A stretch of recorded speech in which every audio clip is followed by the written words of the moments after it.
যে মেয়েরাই আসতেছে তারাই স্টার হয়ে যাচ্ছে। সাকিব খান যে কাজে যাচ্ছে সেই কাজে কিন্তু ডেভেলপ করতেছে, ওই কাজে কিন্তু মানে অনেকে চাচ্ছে যে সাকিব খানের নামিয়ে ফেলতে, কিন্তু কোনোভাবে হতে পারছে পারবে না। মানুষের উপরে উঠে যাচ্ছে, তাই বলেছে যে আমি যেখানে যাই সেই জায়গায়। তবে আমার একটাই রিকোয়েস্ট, শাকিব খানকে আমি অনেক পছন্দ করি, আর উনি যদি বাংলাদেশে সিনেমা করে আমি খুব খুশি হব। যে ইন্ডিয়াতে গিয়ে ঠিক আছে, আমাদের বাংলাদেশে ওরা হয়তো ইন্ডিয়াতে ভালো নায়ক পাচ্ছে না, আমাদের নায়ক পেচ্ছে, এটা আমাদের কোনো মানে ইয়ে নাই, এটা আমাদের পাওয়ার বেশি যে আমাদের নায়ক বাংলাদেশে।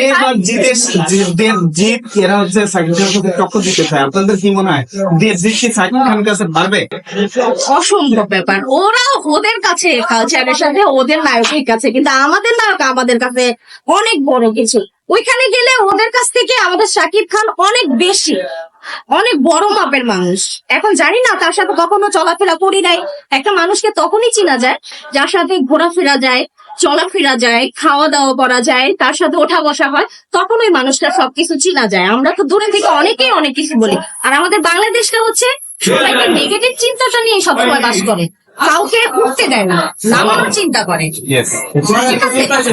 তুফানের পর আর নতুন সিনেমা দেখবেন? যদি মুভি কোনো মুভি থাকতো আমি চাই শিওর। আমি তো ওনার গত ঈদের ছবিটা দেখে প্রহলিকা, ওই অভিনয় দেখে আমি তো পুরো ফিদা হয়ে গেছি। আমি শাবনূরের পরে আপনি চাইলে কিন্তু আপনি অ্যাক্ট্রেস হতে পারবেন যদি আপনি চান। সব দিকে ঠিক আছে, অনেক চান্স আসছিল না, যদি সাকিব আছে তাহলে নিতে আপনি অনেক বড় ভুল করছেন। কিন্তু উনি আসলে নিয়ে নিতাম চান্সটা। যাওয়ার ইচ্ছা আছে ভবিষ্যতে? আপনাকে কিন্তু শ্রাবন্তীর মতো দেখতে লাগে। তাই যাক, ভালো একজন নায়িকা পাইছি। অনেকে আমার মৌসুমীও বলে, অনেকে বলে জমিনা শাবনূরও বলে, মানে অনেকে এক একজন এক এক ধরনের। কে কি বলে সেটা আমরা জানি না, বাট আমাদের দর্শকরা জানতে চাচ্ছে আপনি শ্রাবন্তীর মতো দেখতে। আচ্ছা, আমি ঈশ্বর জানি না, এই প্রথম আপনি বলছেন, কিন্তু বেশিরভাগই অনেকেই বলে যে আমার অভিনয় হচ্ছে শাবনূর, কিন্তু আমার ফেস হচ্ছে মৌসুমী। আপনি কি ঠিক আছে? আপনি অ্যাক্টিং করেছেন কখনো? হ্যাঁ, অ্যাক্টিং করেছেন? অ্যাক্টিং করতে বলে ছোটখাটো না, আমরা আপনার অ্যাক্টিং মানে ভবিষ্যতে আপুকে আমরা এই বড় পর্দা দেখতে চাচ্ছি। উই শাকিব খান। না, যদি শাকিব খান হয় তাহলে অবশ্যই আমি অ্যাক্টিং করবো। যে আমাদের ফেসবুক তারপরে ইউটিউব চ্যানেলকে লাইক আচ্ছা, আমি তো sure জানি না আপনাদেরকে। বলে দিলেই হবে প্রমোশন, জাস্ট ফর প্রমোশন। আচ্ছা ঠিক আছে, যাই হোক, আমি আসলে এখানে আসছিলাম মুভি দেখতে, মুভি দেখার টিকিট পাই নাই।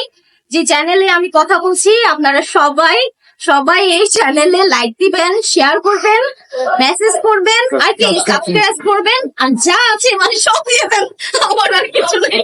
আর কোনো প্রোডিউসার থাকলে আপনার সাথে অবভিয়াসলি যোগাযোগ করবেন। আপনার ক্লাস কি কিছু আমরা বলবেন? অনেক ছবি তুলছি, আপনার সুন্দর সুন্দর চশমা পরে পাশাপাশি দেখে অনেক ছবি তোলা।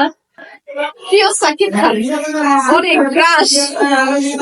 থ্যাংক ইউ সো মাচ, আপনার সাথে অনেক কথা বললাম। সবাইকে ধন্যবাদ। আপনাকে অনেক ধন্যবাদ। ওকে, আমিও সবাইকে জানাই ধন্যবাদ। তবে আমি সিনেমাটা দেখার জন্য সেদিনও সাকিবকে আমি মেসেজ দিছি Oh my যে God. কবে আমি সিনেমাটা দেখবো। আমার দেখাই দেওয়ার জন্য মানুষ নাই, আমার ছোট ভাইকে নিয়ে আসছে অনেক জোর করে। থ্যাংক ইউ, আচ্ছা ঠিক অনেক আছে, ধন্যবাদ। আল্লাহ হাফেজ, আসসালামু আলাইকুম।